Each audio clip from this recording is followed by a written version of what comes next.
Morning, everybody. So 20 years ago, a dream was born in my heart through a vision that I saw. Richard and I were a young married couple invited for dinner at Grace Ravno's house. Some of you may remember her, an older member in this community who ran Alpha courses year after year. And as we drove into Grace Ravno's driveway, along the side was a retaining wall of those Loffelstein bricks, those concrete bricks that you can plant things in, with these beautiful cascading plants all the way down the wall. But what caught my attention was that they were not just any plants, but strawberry plants, and these beautiful red, juicy strawberries just cascading down the wall. And I thought to myself, that is something that I want in my life.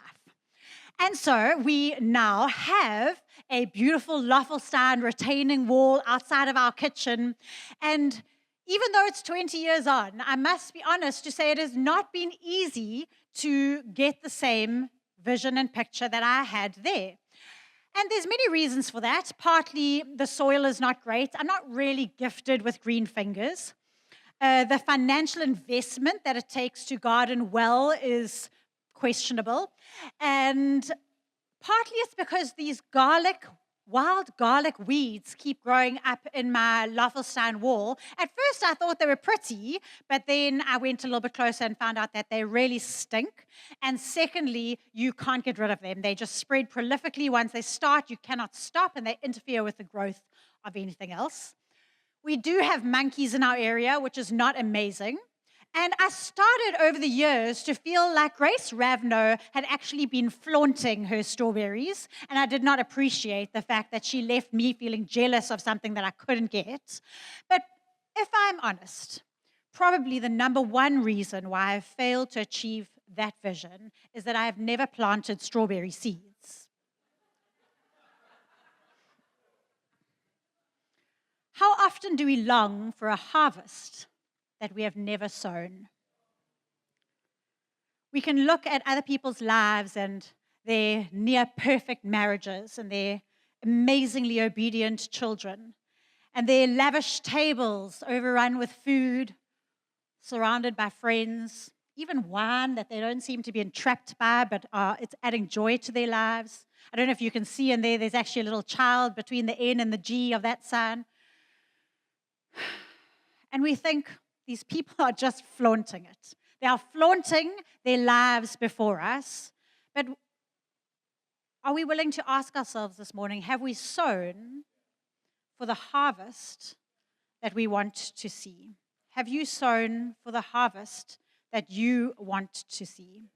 Are you blaming the monkeys and the stinking weeds and just maybe the lack of gifting for gardening that you have, when maybe the biggest problem is that you haven't sown the right seed? September is all about springtime. We talk about sowing. We understand that sowing is a principle of the kingdom. Well, first of all, it's an agricultural principle of the world that God has made. Secondly, we've spoken a lot about it being a financial principle. We can't expect to harvest financially where we haven't sown. But actually, we need to go broader than that and understand that it's a principle of the kingdom in life. We need to sow for the harvest that we want to see. And it's been a principle that was introduced at the beginning of creation, right in the beginning from Genesis.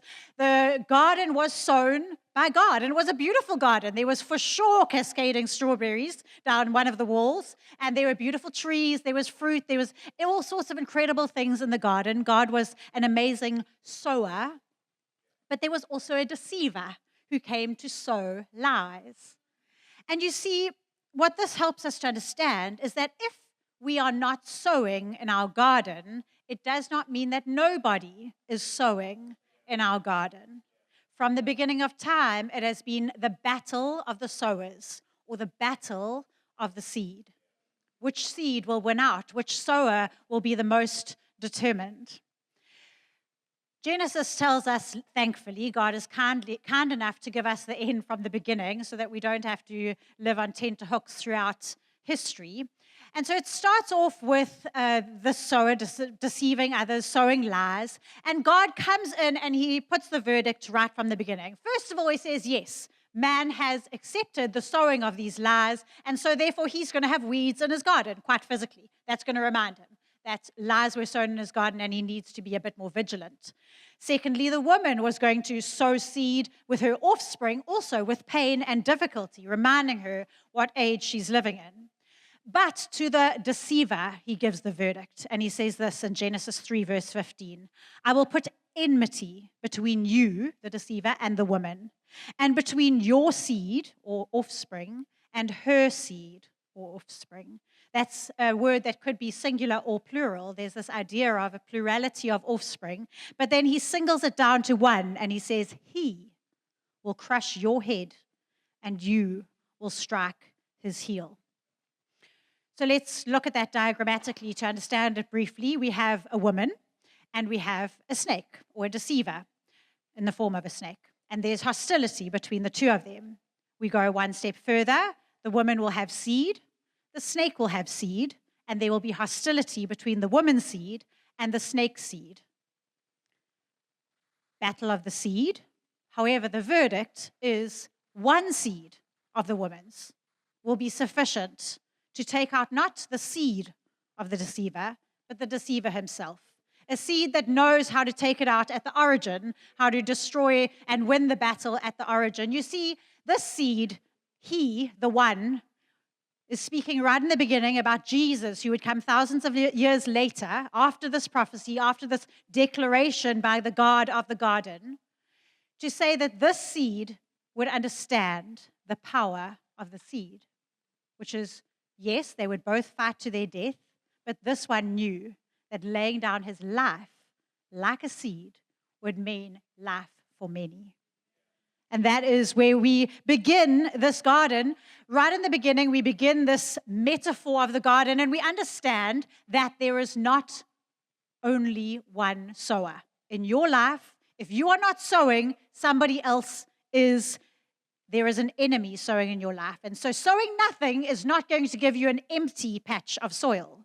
Sowing nothing is going to give you a garden full of weeds, potentially stinky garlic ones that you can't get rid of. The metaphor of sowing is quite multifaceted and complex as it comes all the way through the scriptures, because sometimes we're the sower, we must sow generously. Sometimes we're the seed itself, like Jesus, and it's ourselves that we're sowing. Sometimes the Bible speaks of our lives as the soil, as a garden that's able to receive seed. And sometimes we're spoken of as the tree that grows up next to a stream of ever-flowing water. And we ourselves become trees that have fruit that are seed-bearing and can propagate. And so as we go through, we're looking specifically today about sowing for a kingdom harvest. But as I do so, sometimes we might speak of ourselves not just as the sower, but as the seed, as the soil, and as the tree itself. So if we're sowing for a kingdom harvest, first of all, we need to understand, what is a kingdom harvest? What does the kingdom look like? What is the description of the kingdom? How can we understand it? I chose this picture specifically so that we could have a picture of it. The kingdom of heaven is friends around a table. It's family. It's multiracial. It's multi-generational. Between the little N and the G there is a little girl, as I said, and so there's children at the table. There's space. Do you see the spaciousness of it? There's provision. It's beautiful in that way. There's no fences. It's safe. It's hopeful. It's joyful. It's peaceful. And it's full of rich relationships. It looks a little bit like the promised land that's mentioned in Exodus of the Bible, the second book of the Bible. We hear about God wanting to take his people into a promised land, into a kingdom where he rules. And the promised land is introduced to us like this in Exodus chapter 3. I have come down to deliver them from the hand of the Egyptians, that is where they were enslaved, God's people, and to bring them up out of that land of slavery and into a good and spacious land, a land flowing with milk and honey. So deliverance obviously speaks of freedom. Goodness is mentioned there. Spaciousness is mentioned. The concept of milk speaks to sustenance and provision. Honey is obviously referring to a sweetness, a more than we need. So all of those things are representative of the kingdom. Obviously, in its most simple sense, a kingdom is the realm of a king. And so Jesus, being the king of the kingdom that we're wanting to bring into our lives, he himself describes the kingdom. When he comes onto the earth, that seed that was destined to come to rescue us from death, from the deceiver who was sowing into our gardens. That king, Jesus, when he comes, he explains what kind of kingdom he is inaugurating. In Luke 4, he is in his hometown, standing up in the synagogue, speaking to the people, and he uses a prophecy from the Old Testament about him. And in Luke 4, he says this: "The Spirit of the Lord is upon me, because he has anointed me to proclaim good news to the poor. He has sent me to proclaim liberty to the captives and recovery of sight to the blind, to set at liberty those who are oppressed, to proclaim the year of the Lord's favor." Some of those highlighted parts there, you can see that it is good news. Again, there's this idea of goodness. There's an idea of liberty, obviously freedom mentioned again. Recovery of sight refers to healing and health. Liberty to the oppressed means those that were held down, those that have been excluded, are now included. The kingdom is one of inclusion of everybody, and obviously favor, just the favor of God. And so hopefully so far, with goodness and freedom and healing and liberty and inclusion and favor, I've enticed you so far to want a kingdom harvest in your life. But if we want a kingdom harvest, we need to understand, what does it take to get one? What is the kingdom like? Have you ever gone and bought a packet of seeds and then looked at the back to see what is the nature of these seeds? Where should you plant them? When should you plant them? How much should you water them? How much sunshine should they get? We need to understand the nature of the kingdom. Jesus introduces us many times to the nature of the kingdom in many different ways, often saying, the kingdom is like this, the kingdom is like that. And a lot of the parables, a lot of the stories or illustrations that he uses to describe the kingdom have to do with sowing and have to do with seed. So we're going to go through Matthew 13. It's explaining Matthew was one of Jesus' friends. He is telling us what Jesus did, what he said, and he reiterates, he tells us a whole lot of stories that Jesus told about the nature of the kingdom. And so we're going to go through a few of them now. The first one in Matthew 13, the first illustration or parable, is the parable of the sower. It's quite a well-known parable, and it speaks about a sower. He says the kingdom of heaven is like a sower who's able to sow on hard ground, able to sow on shallow ground, shallow soil. He sows on soil that has quite a lot of weeds in it, and he sows on good soil. And he says the nature of the kingdom is that depending on the ground that it lands, depends on how much it grows. If it lands on hard ground, it's just going to be eaten by birds. If it lands on shallow ground, it's not going to last when it gets hot. If it lands on weedy ground, there's going to be things that choke out the life of that kingdom that's growing. Obviously, good soil is what you're looking for. So our first nature of the kingdom point is that the kingdom flourishes in prepared places. My question to you is this: are you preparing places for the kingdom in your life? What do you need to do if you want the kingdom to grow? The nature of the kingdom is that it flourishes in prepared places. Is there some preparation that you need to take, some rocks that you need to remove, some empty hollows that you need to fill in order to be able to have the kingdom flourishing in your life? Second nature of the kingdom is that the kingdom is mixed in this age. We're living in the age between Jesus announcing the coming of the kingdom. It has begun. The seed that was prophesied in Genesis has fallen into the ground. The kingdom is starting to grow, but it is not yet complete. There are still the weeds that were also prophesied in Genesis that are still growing. So the kingdom is mixed in this age. It's told in this parable by Jesus, also in Matthew 13. He says the kingdom of heaven is like a man who sowed good seed in his field. And when everyone was sleeping, an enemy came and also sowed seed, but bad seed in his field. And as the wheat began to grow up, the servants saw that there was both good seed and bad seed growing together, and they went to their master and they said, there is bad seed. I thought you sowed good seed. What's gone on here? And the farmer understands that an enemy has come and done this. And so the servants ask, well, must we pull it up? Must we pull up the bad seed? And the farmer says, no, it's not time. In this age, they need to grow up together.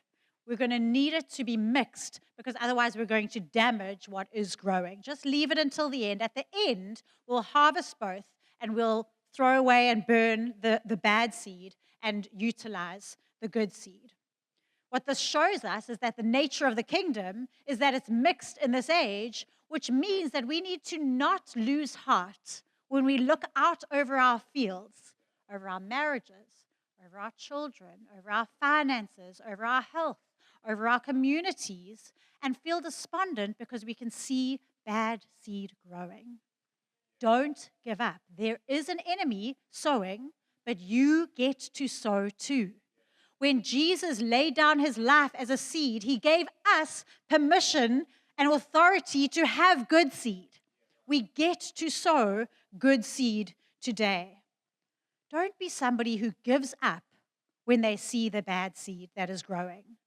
Today, I want to ask you, where have you given up sowing? Or where are you on the brink of giving up sowing? You have the power to sow and raise and harvest the kingdom today. You have that authority, you have that power, but it is a mixed harvest in this age. Don't let that put you off. Don't let that give you up. You see, bad seed, it is true, it adversely affects the growth of good seed. Good seed would grow better if there was no bad seed. But good seed adversely affects the growth of bad seed too. Bad seed can flourish a lot more if you're not sowing any good seed.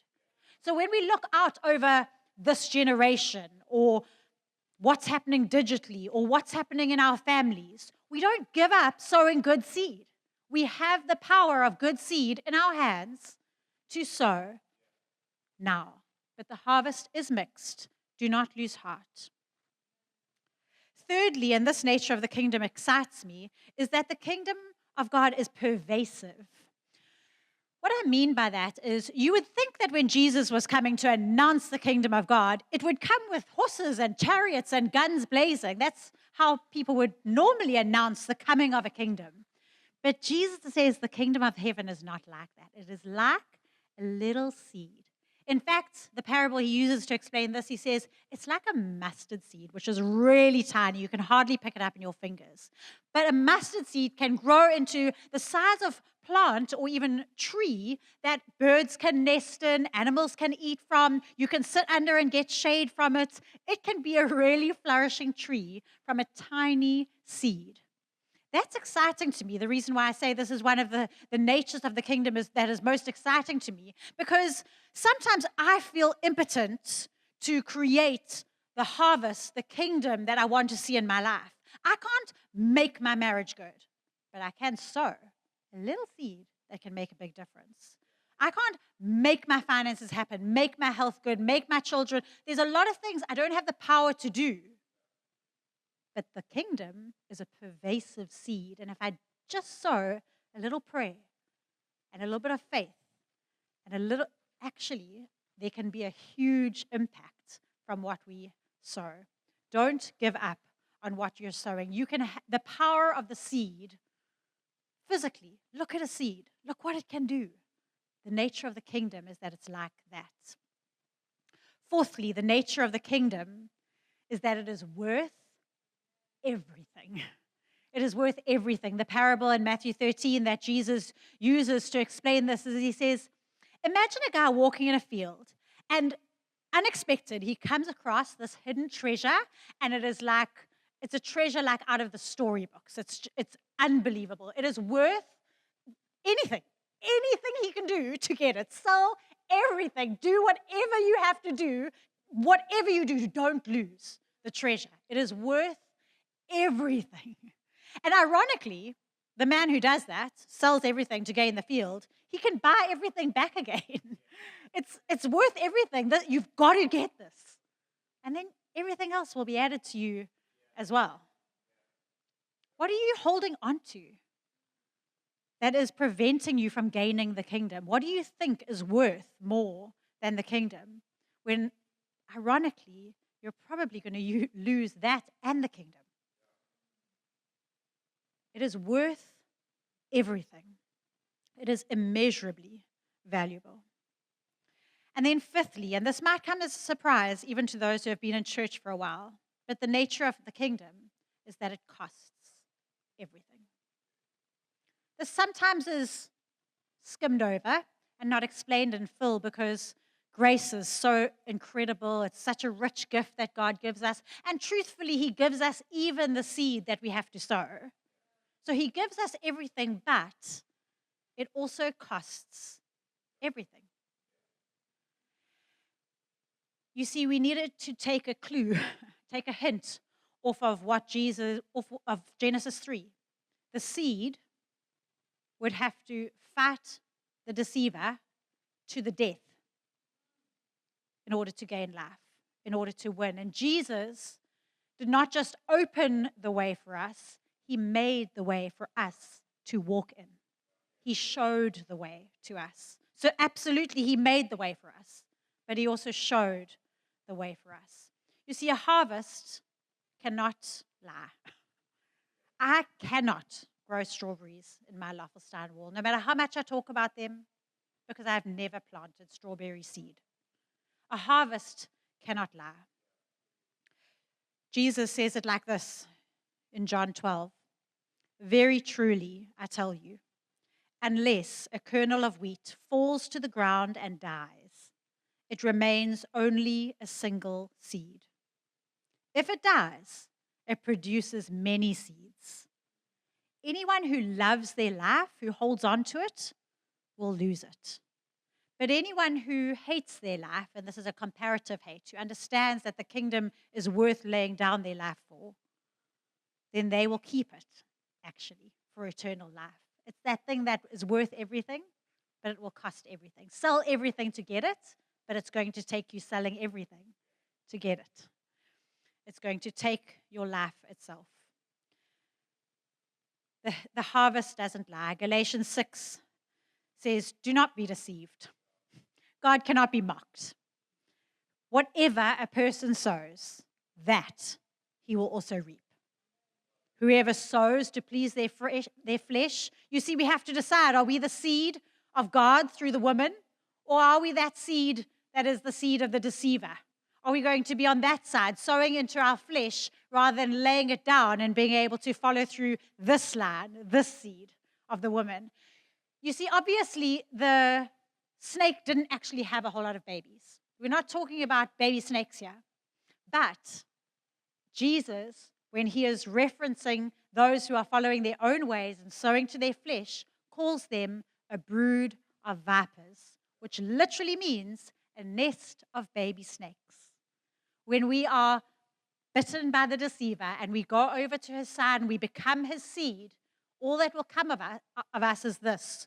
We will sow to please our flesh, and from the flesh will reap destruction. But whoever sows to please the Spirit, from the Spirit will reap eternal life. So let us not grow weary of doing good, for in due season we will reap if we do not give up. Friends, there may be the case where we feel like we want to give up on sowing. We have to be as wise as ordinary farmers, understanding that there is time between sowing and reaping. Just because we can't see a harvest immediately doesn't mean that we give up sowing. Those who sow will reap. The nature of the kingdom is all of these things, and we need to understand what kind of seed we're sowing and what kind of harvest we want to get. I've chosen, again, this picture quite specifically because as I look at it, there are things that I'm jealous for. There are things that I want. It looks beautiful, that multi-generational, multi-racial, multi-gendered, everybody together, having fun, spacious. It looks amazing. It looks hopeful. It looks joyful. It looks peaceful. It looks like there are rich relationships there. And so I'm just going to mention a few things that I'm jealous for, that I want to sow into, that I think possibly you may also be jealous for as you look at that picture, that you may also want to sow into. So firstly, I want a harvest of hope. So John mentioned last week, and perhaps that's why it's on my mind, is that when a person gets older, he mentioned the age of 70, around about 70, you're not well balanced in being, sometimes I feel cynical, sometimes I feel hopeful. In general, by the time you are 70, you are either very cynical or very hopeful. I want to live a life of hope. I want to stay hopeful. How do I sow to get a harvest of hope even as I get older? Richard and I watch detective shows sometimes, and the detective shows pretty much have the same storyline every single time. The detective, something happens, there's a crime, normally a murder, and the detective tries to solve it, and he's wrong all the way through the episode until, well, you can check it by your time. 5 minutes before the end, he'll find the right criminal and solve the case. When I'm watching these detective shows, I never feel cynical that he's not going to find the guy this time. Never. I know he's going to find the guy because I've watched these shows and the episodes are the same. I know what kind of story I'm watching. So even though, perhaps if you've never watched one before, you might get to minute 30 and think, oh my gosh, he's never going to get it right. When you understand the storyline, you'll know he's going to get it right. Do we know what story we're living in? We're living in the middle of our own episode. And it can feel like it's never going to end and we can't be hopeful. But our story is not the first episode ever written. There have been episodes that have come before, and we can find out what they are. Romans 15 says this. Everything that was written in the past was written to teach us, so that through the endurance taught by the scriptures, that they pushed their way to the end of their episode, and the encouragement they provide, because we now know the end, we might have hope. Know the stories of the Bible. Know the God who is writing the story. Know the author, and then we can understand that we can be hopeful even in the midst of unknown endings that we're busy living in. 2 Corinthians 4 verse 17 says this, for our light and momentary troubles, doesn't feel momentary when we're busy living them, but they are, if you zoom out a little bit, are achieving for us an eternal glory. That's what the ending looks like. That far outweighs them all. So we fix our eyes not on what is seen, the middle of the episode, but on what is unseen. For what is seen is temporary.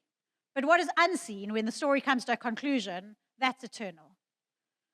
And so if we want a harvest of hope, what we need to sow is truth. We need to sow truth. We need to sow truth that is beyond just what we can see, but the truth of ages past, so that we can sow truth that will last and truth that is able to show us that we can be hopeful for how it is going to end.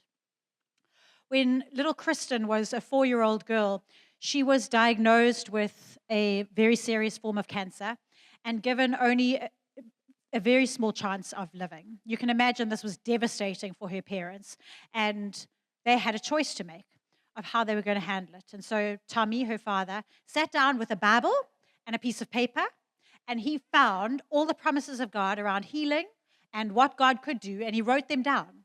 And so he sowed the truth of the word into his situation.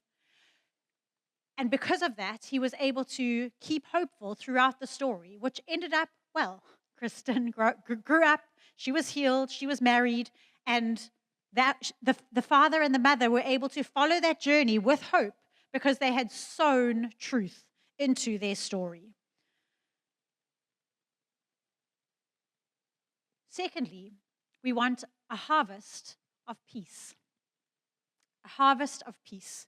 So sowing to reap peace must be the opposite of sowing to reap anxiety.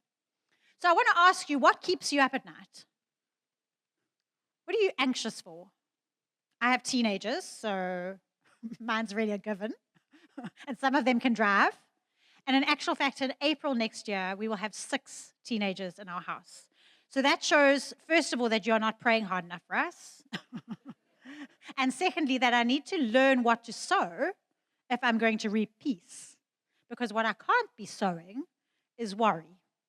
And I do sow worry quite a lot, actually. And it is reaping anxiety. It's not helping. I need to find what to sow if I want to reap peace. And actually, as I was pondering this, it's always helpful preparing a sermon because it forces you to look at things in your own life and what you are actually harvesting in this case. I realized that God had already told me what to sow when I had a 3-day-old baby. And so actually it was time for me to just sow what he had told me to sow. What happened when I had our first baby, who was a few days old, is I would keep her on my chest at night. I obviously wasn't sleeping then either. But it wasn't because she was crying or because she needed anything. It was because I felt responsible to make sure that she was breathing. So I would keep her on my chest and be breathe in, breathe out, breathe in, breathe out. It was very tiring. I only was able to do that for 3 days before I realized that this was not going to last. And God said to me, Jackie, you can be a good mom, but you can't be a good God. You need to let me be God. You need to accept your limitations. And you need to be a mom and have faith. So faith that God is God and that God is a good God. He is able to be God. He knows how to be God. And I can't be God. So I need to accept my limitations and sow faith.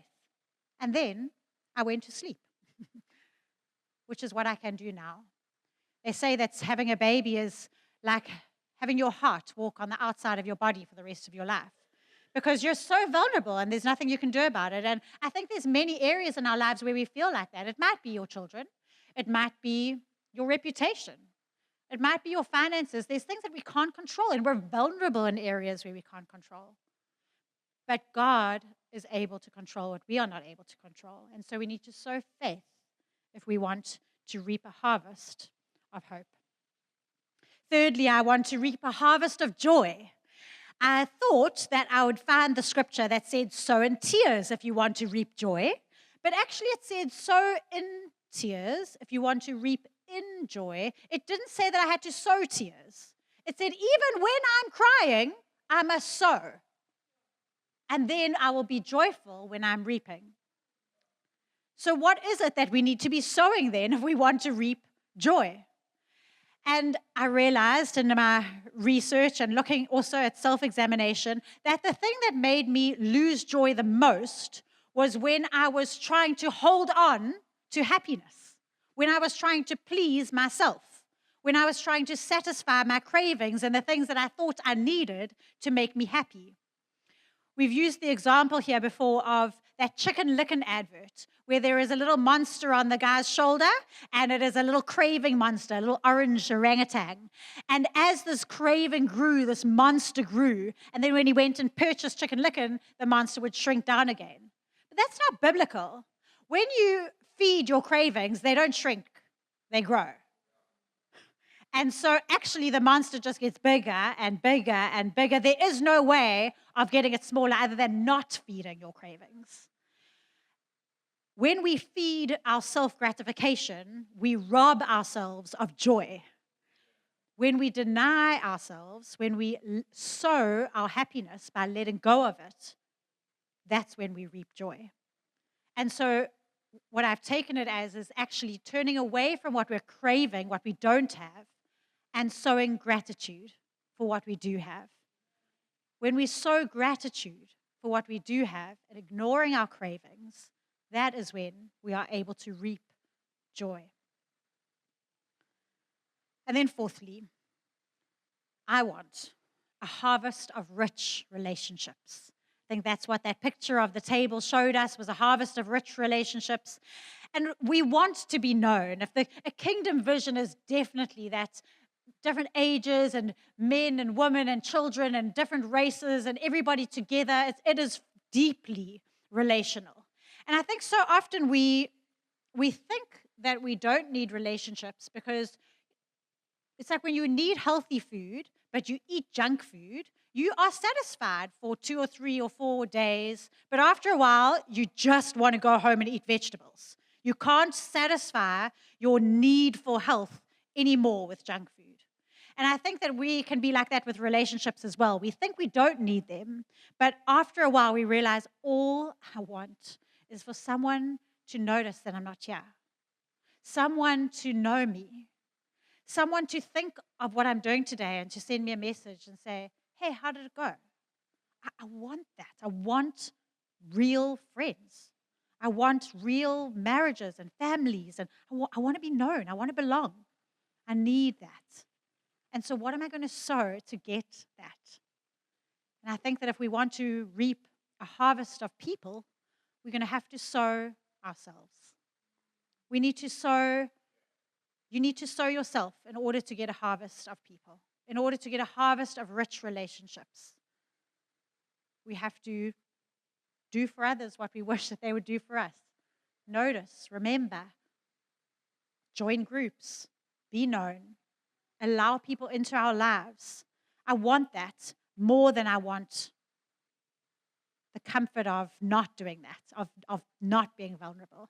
And I think in this generation, we actually have a strange thing happening where people think they are sowing relationally, but they're actually sowing empty husks. It's not even the enemy sowing. We are sowing, but we are sowing seed that is impotent because we're sowing interactions that are through digital media, and we're not actually connecting with people in intimacy. So we think I've liked something and I've commented on something and I've put my news out there and I've heard their news. Why am I still so dissatisfied? And it's this fake seed that's being sown today into relationships. Jesus teaches us that we sow into relationships around a table. So if you want a harvest of people, sow yourself.